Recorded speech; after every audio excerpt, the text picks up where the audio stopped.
kasalanan. Ako'y kaawaan, O mahal kong Diyos, sang-ayon sa iyong kagandahang loob. Mga kasalanan ko'y iyong pawiin, ayon din sa iyong pag-ibig sa akin.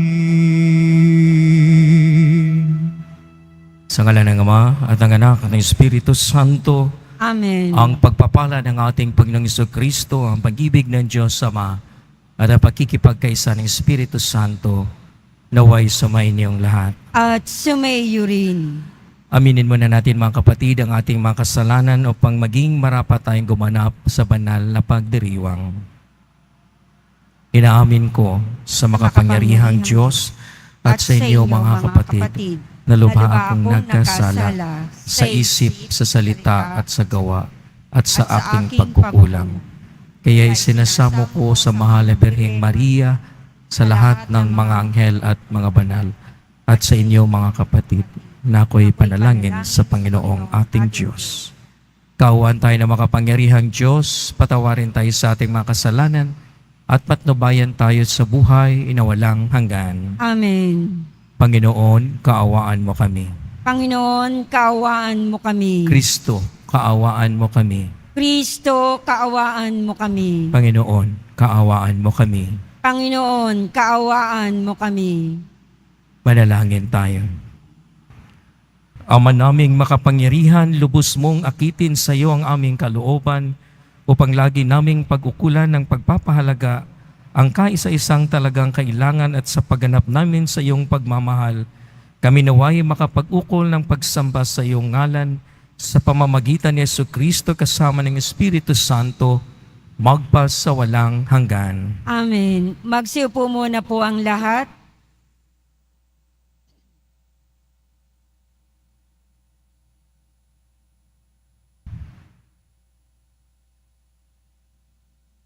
Pagbasa mula sa aklat ng Deuteronomio. Sinabi ni Moises sa mga tao, "Ngayon ay ibinigay nga sa inyo ng Panginoon ang mga tuntuning ito. Sundin ninyo ito ng buong puso't kaluluwa. Ipinahayag ninyo ngayon na ang Panginoon ang inyong Diyos. Lalakad kayo ayon sa kanyang daan. Susundin ang kanyang mga tuntunin at didinggin ang kanyang tinig. Ipinahayag naman niya sa inyo na kayo ay kanyang bayan, tulad ng kanyang pangako, at dapat ninyong sundin ang kanyang mga tuntunin. Palalakihin niya kayo higit sa ibang bansa upang maging kapurihan niya, karangalan at kadakilaan. At tulad ng sabi niya, kayo ay isang bansa na nakatalaga sa Kanya." Ang salita ng Diyos. Salamat sa Diyos. Mapalad ang sumusunod sa utos ng poong Diyos. Mapalad ang sumusunod sa utos ng poong Diyos. Mapalad ang mga taong malinis ang pamumuhay. Ayon sa utos ng poon, ang gawain araw-araw. Mapalad ang sumusunod sa kanyang kautusan. Buong puso ang pagsunod sa utos na ibinigay. Mapalad ang sumusunod sa utos ng poong Diyos. Ibinigay mo sa amin iyong mga utos upang aming talimahin at sundin ng buong lugod. Gayon ako umaasang magiging tapat. Susundin ang iyong utos, susundin ng buong ingat. Mapalad ang sumusunod sa utos ng poong Diyos. Ang matuwid mong tuntunin habang aking tinatarok, buong pusong magpupuri pupurihin kitang lubos. Ang lahat ng iyong utos ay sisikapin kong sundin. Huwag mo akong iiwanan, huwag mo akong lilisanin. Mapalad ang sumusunod sa utos ng poong Diyos. Magsitayo po ang lahat.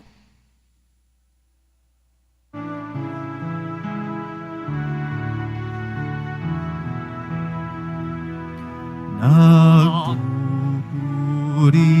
kami sa'yo, Panginoong Jesucristo. Nagpupuri kami sa'yo, Panginoong Jesucristo.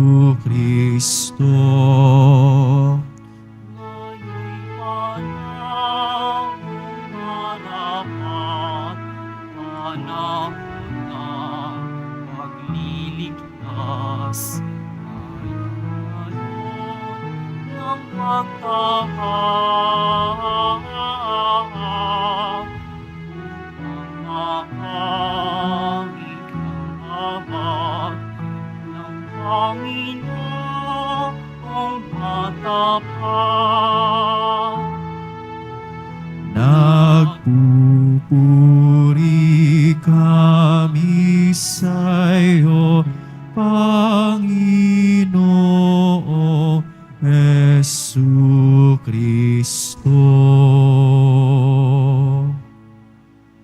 Sumainyo ang Panginoon. At sumaiyo rin. Ang mabuting balita ng Panginoon ayon kay San Mateo. Papuri sa iyo, Panginoon. Noong panahong iyon, sinabi ni Jesus sa kanyang mga alagad, narinig na ninyong sinabi, ibigin mo ang iyong kaibigan at kaputan mo ang iyong kaaway. Ngunit ito naman ang sabi ko, ibigin ninyo ang inyong mga kaaway at idalangin ninyo ang umuusig sa inyo upang kayo'y maging tunay na anak ng inyong amang nasa langit. Sapagkat pinasisikat niya ang araw sa masasama at sa mabubuti ay pinapapatak niya ang ulan sa mga banal at sa mga makasalanan. Kung ang mga umibig sa inyo ang siya lamang ninyong iibigin, ano pang gantimpala ang inyong hihintayin? Hindi ba't ginagawa rin ito ng mga publikano? At kung binabati lamang ninyo ang inyong mga kapatid, anong magagawa ninyong higit kaysa iba? Ginagawa rin iyon ng mga hintil. Kaya dapat kayong maging ganap gaya ng inyong amang nasa langit. Ang mabuting balita ng Panginoon. Pinupuri ka namin, Panginoong Heso Kristo. Magsiupo po ang lahat. Pag maalala po natin ang ebanghelyong ito, may tatanong na naman siguro natin ng maigit malimit sa ating sarili, ito na naman, imposible, mahirap. O di kaya naman siguro, ano na naman kayong sabihin ni Father, at madali lang sabihin ang pag-ibig sa kaaway, pero mahirap gawin. Ang mga tanong sa ating sarili na tila bagang nagsasabi sa ating, ito na ako, ang hirap, wala akong magagawa. Most of the time, we are being content na malilimitahan yung ating pagkatao. Kung di ba natin napapansin, madalas nating alibay, tao lang ako.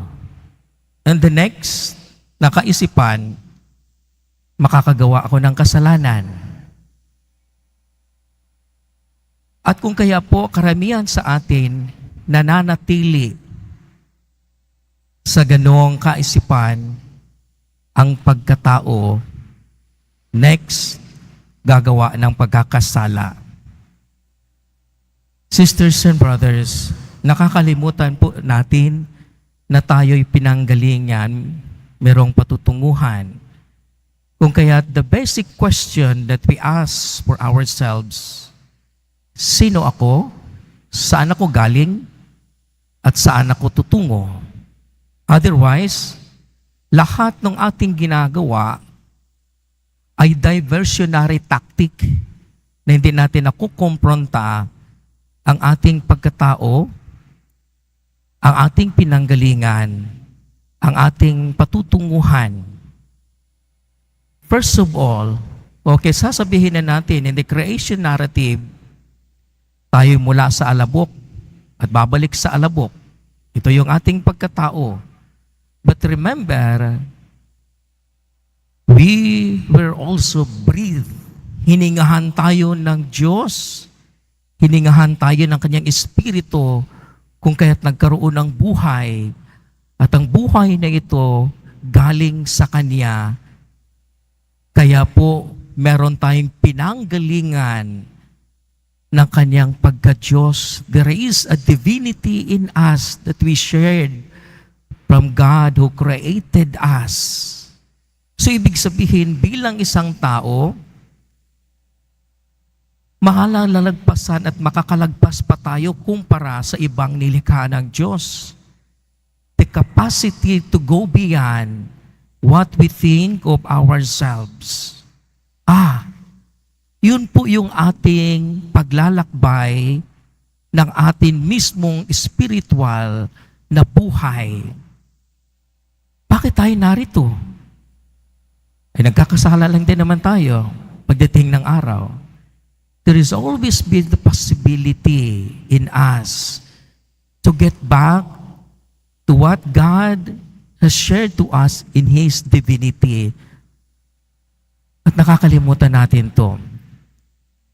Kaya maging sa mga salita ng ating Panginoon Kristo, sinasabi niya, kung sinasabi na ibigin mo ang iyong kaaway, sinasabi ko naman, ibig sabihin, nangingibabaw ang kanya mismong salita, hindi lamang nagkaugnay sa salita ng taong nagpapaalala sa kanila, kundi siya na mismo bilang isang Diyos.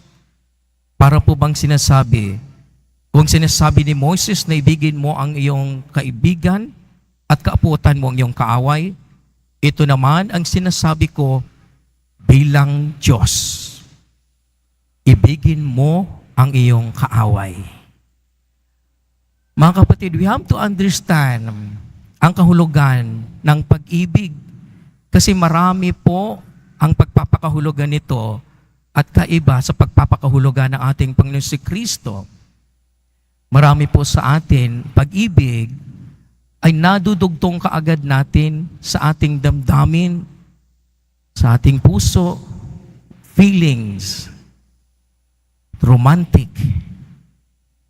Pag hindi na romantic ang dating, parang hindi na ako iniibig. Pag hindi na nararamdaman, hindi na ako iniibig. Ang pag-iisip po na tinutukoy ng ating Panginoon Kristo sa pagmamahal ay it is not just feeling, but it's actually whole of our being, our mind, our hearts, our feelings, and the whole of our body. That there is embodiment of it. Ibig sabihin, merong gawa. Nung sinasabi niyang, ibigin mo ang iyong kaaway, ibig sabihin, you have to will it. Gawin mo ito sa makatuwid, utos niya ito. Hindi lamang damdamin, kundi isama mo ang iyong pag-iisip, isama mo ang iyong pagkatao. You have to do it. Dito tayo natatrap dahil ito yung hamon sa atin ng ating Panginoon si Kristo na ating sinusundan. But many times, tayo lumalayo. Pag lumalayo din tayo dito, ibig sabihin, nilalayo din natin ang Ebanghelyo. So ang pagmamahal na tinutukoy ng ating Panginoon si Kristo is, you have to will the goodness of the others. Malaking hamon nga. Kasi gagawin ko ang sinasabi ng aking Panginoong Kristo sa kanyang inuutos na mahalin ang kaaway. I have to will it to do good for the others. Ang iba pang ang version, hindi lamang to do good for the others, especially your enemy. Even the words that you utter, kahit ng iyong mga sinasabi, you have to wield it good for the good of your enemy. Kasi ang paghihiganti po o revenge, this is an excessive anger na kinakailangang gantihan ko ito. Patas na, tabla na. We have to understand this, sisters and brothers, humanly, kahit wala po tayong pananampalataya, sa ating mismong pagkatao, ang galit po ay lason. Ngayon, kung gusto mong uminom ng lason, huwag mong isipin na yung kaaway mo ang mamamatay. Ikaw. Many times, we drink of the poison, thinking that our enemy will die. But actually, eventually, tayo na mga nagagalit. Kaya po ang hamon sa atin ng Panginoon Kristo, wala pong ibang paraan. Simula sa pagpapatawad, sa kanyang hamon, that you will to do good for your enemy. Yun lang po ang wala lang pong ibang paraan na mananatili ang kapayapaan, mananatili nang hindi mapagpatuloy ang bayolenteng magagawa na posibilidad ng isang tao. Challenging dahil nga talagang atin itong titingnang malalim na pagdinilay sa kaibuturan ng ating pagkatao. So that's why the season of Lent is an opportunity for us to rediscover the strength that God has given to us, and especially in relating to our brothers and sisters. Mga kapatid, madali pong sabihin, mahal ko ang Diyos. Marami po sa atin sasabihin lang, mahal ko ang Diyos. Dali naman talagang magmahal pag hindi mo nakikita at feeling mong malayo ka. Sabihin mong, mahal ko ang Diyos. Pero kapitbahay mo nga, nandyan lang sa'yo, o katabi mo, hindi mo pa mapapatawad o minamahal. How much more sa isang taong madali mo lang, sa isang Diyos na dali mo lang sasabihin, mahal ko siya. Ayan na nga itinabi na sa iyo ng ating Panginoong Diyos na kaaway mo, hindi mo kayang mahalin. So indeed, challenging po. Talagang hinahamon po tayo, hindi lamang sa ating pagkatao, kundi hinahamon pa tayo naging ating pananampalataya at maging tagasunod sa ating Panginoon Kristo. This is what He asked us. This is what He commanded to us as His followers. Ngayon nasa sa atin din po, if you want to be closer to the gospel, or you fade away from the gospel. So, everything is our choice. Because after all, yun naman din po yung magdidetermina kung ano ang pagkakasala. It's in our choice to do good or to do otherwise. Wala nang iba. Gagawa ako ng kabutihan o gagawa ako ng kasamaan. I have all the capacity to do that. But in the command of our Lord Jesus Christ, love your enemy is the same thing as you have to will the goodness for the others, especially your enemy. Yun po ang good news. You have to will.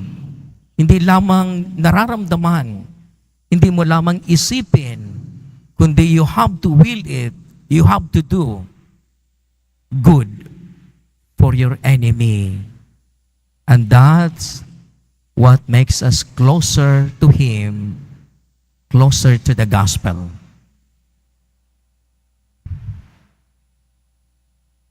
Magsitayo po ang lahat.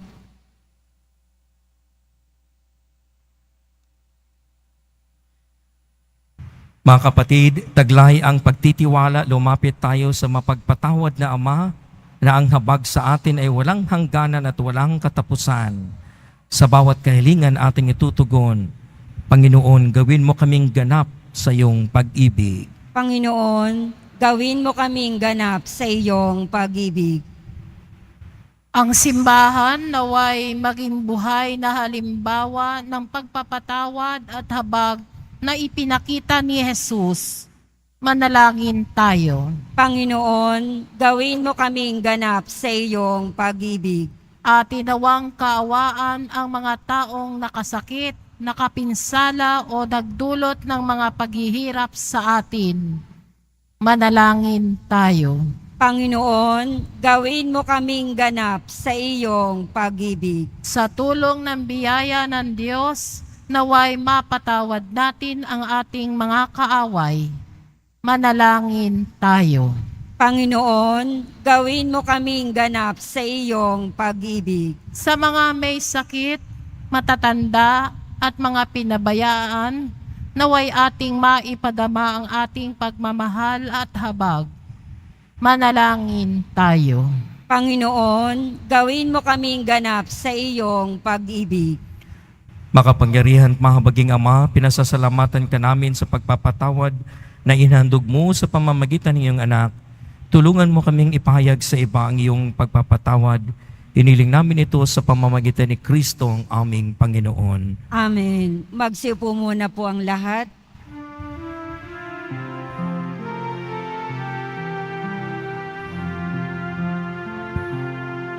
Sa iyo, Ama, aming handog ang tinapay at alak na ito, handog ng iyong bayang sumasamo,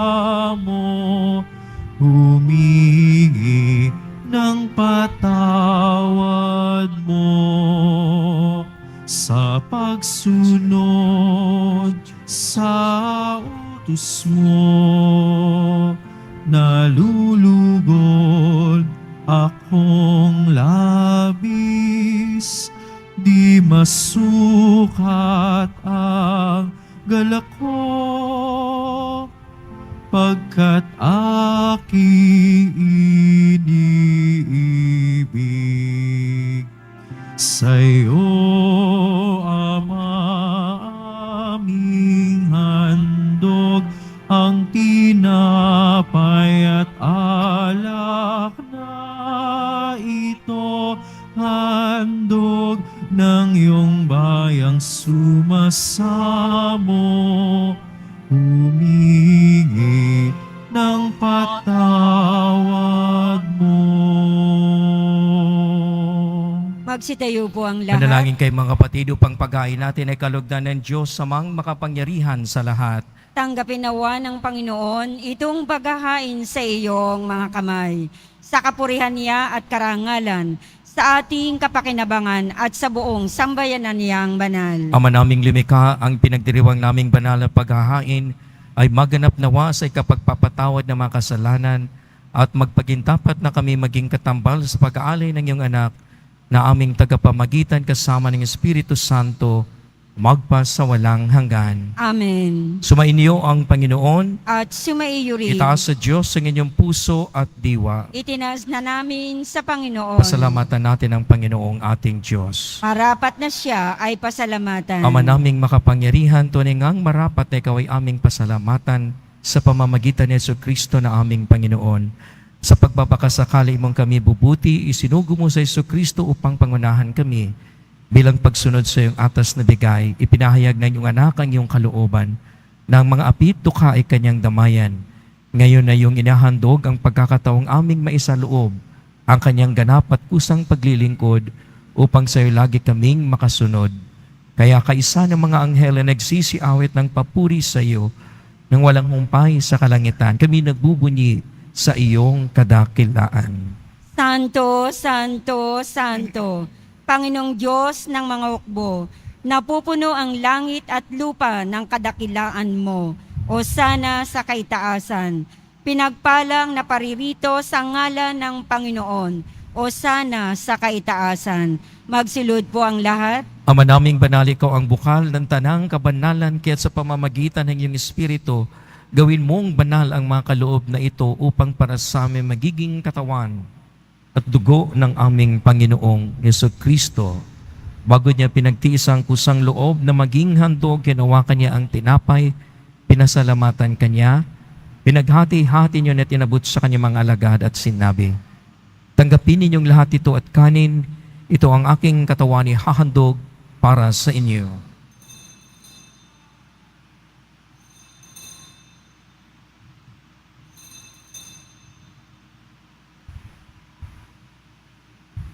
Ganyan din naman nung matapos ang hapunan, hinawakan niya ang kalis, muli kanyang pinasalamatan. Inabot niya ang kalis sa kanyang mga alagad at sinabi, tanggapin ninyong lahat ito at inumin ito ang kalis ng aking dugo, ng bago at walang hanggang tipan. Ang aking dugo na ibubuhos para sa inyo at para sa lahat, sa ikapagpapatawad ng mga kasalanan. Gawin ninyo ito sa pag-alaala sa akin.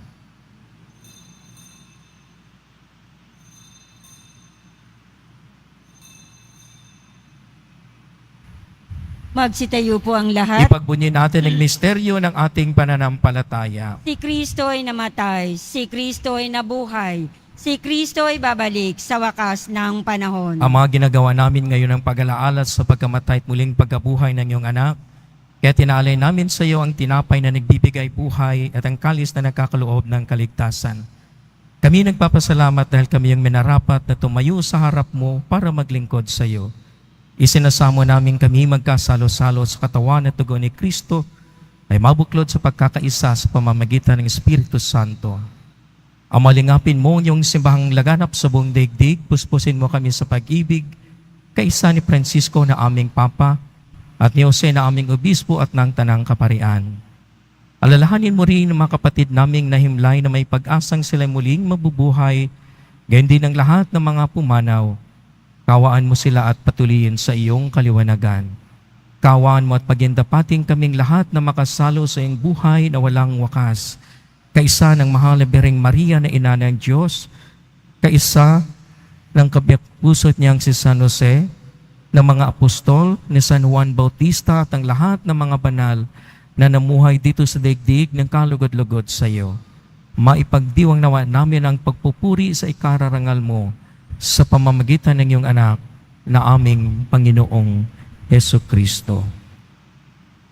Sa pamamagitan ni Kristo, kasama niya at sa Kanya, ang lahat ng parangal at papuri ay sa iyo, Diyos amang makapangyarihan, kasama ng Espiritu Santo, magpa sa walang hanggan. Amen. Sa tagubilin ng nakagaling na utos at turo ni Jesus na Panginoon natin at Diyos, ipahayag natin ng lakas loob. Ama namin, Sumasalangit ka. Sambahin ang ngalan mo. Mapasa amin ang kaharian mo. Sundin ang loob mo dito sa lupa para nang sa langit. Bigyan mo kami ngayon ng aming kakanin sa araw-araw at patawarin mo kami sa aming mga sala para ng pagpapatawad namin sa nagkakasala sa amin. At huwag mo kaming ipahintulot sa tukso at iadya mo kami sa lahat ng masama. Hinihiling namin kami adya sa lahat ng masama, pagkalooban ng kapayapaan araw-araw, iligtas sa kasalanan at ilayo sa lahat ng kapahamakan, samantalang aming pinananabikan ng dakilang araw ng pagpapahayag ng tagapagligtas naming si Jesucristo. Sapagat iyo ang kaharian at ang kapangyarihan at ang kapurihan magpakailanman. Amen. Panginoong Jesucristo, sinabi mo sa iyong mga apostol, kapayapaan ang iniiwan ko sa inyo, ang aking kapayapaan ang ibinibigay ko sa inyo. Tunghayan mo ang aming pananampalataya at huwag ang aming pagkakasala. Pagkalooban mo kami ng kapayapaan at pagkakaisa ayon sa iyong kalooban, kasama ng Espiritu Santo, magpa sa walang hanggan. Amen. Ang kapayapaan ng Panginoon ay laging sumainyo. At sumaiyo rin. Magbigayin tayo ng kapayapaan sa isa't isa. Peace, peace, peace.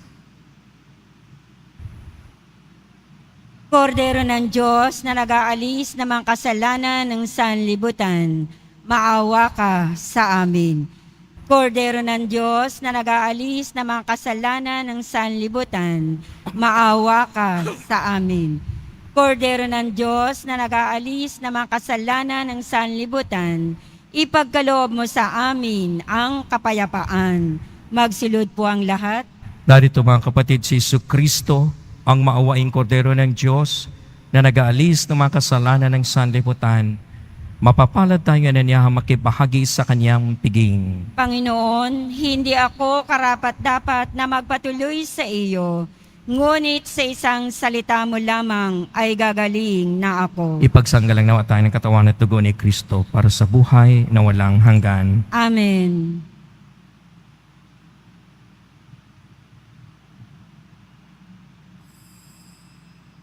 Para sa lahat ng tatanggap ng banal na komunyon, sasagot po tayo ng amen.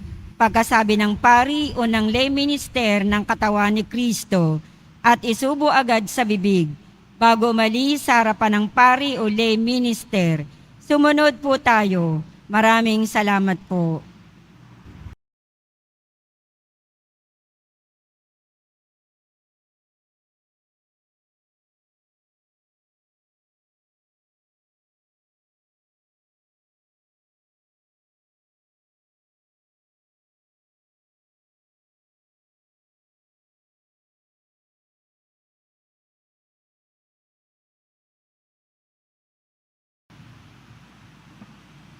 Manalangin tayo. Ama naming mapagmahal, sa iyong kagandang loob ay lagi mong subaybayan ang iyong pinapakinabang sa piging mong banal upang ang iyong pinuspos ng lakas mong bigay ay makasalong lagi sa liwagayan ng mga hirang sa pamamagitan ni Jesucristo kasama ng Espiritu Santo magpa sa walang hanggan. Amen. Sumainyo ang Panginoon. At sumaiyo rin. Mahal na pong Jesus Nazareno, inahayag mo sa pamamagitan ng cross ang walang malyo na pag-ibig ng Diyos sa sangkatauhan. Pakinggan mo ang kahilingan ng iyong angkan na nagsusumamo sa iyo. Makamtanawan nila ang iyong katugunan at tanggapin ang kasagutan na may utang na loob na tinatanaw. Basbasan din po ninyo ang mga daladala nilang mga imahin at dasalan sa pamamagitan ng bendisyon na ito.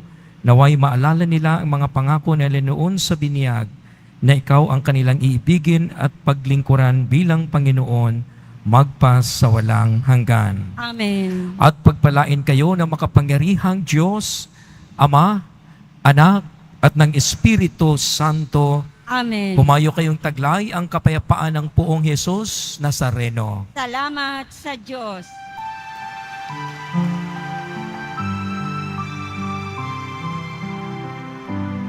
Nuestro Padre Jesus Nazareno, sinasamba ka namin, pinipinto ka namin, aral mong aming buhay at kaligtasan. Nuestro Padre Jesus Nazareno, iligtas mo kami sa kasalanan. Ang krus mong kinamatayan ay sagisag ng aming kaligtasan. Nuestro Padre Jesus Nazareno, dinarangal ka namin. Nuestro Padre Jesus Nazareno, nilulwalhati ka namin. Nuestro Padre Jesus Nazareno, dinarangal ka namin. Nuestro Padre Jesus Nazareno, ninulwalhati ka namin.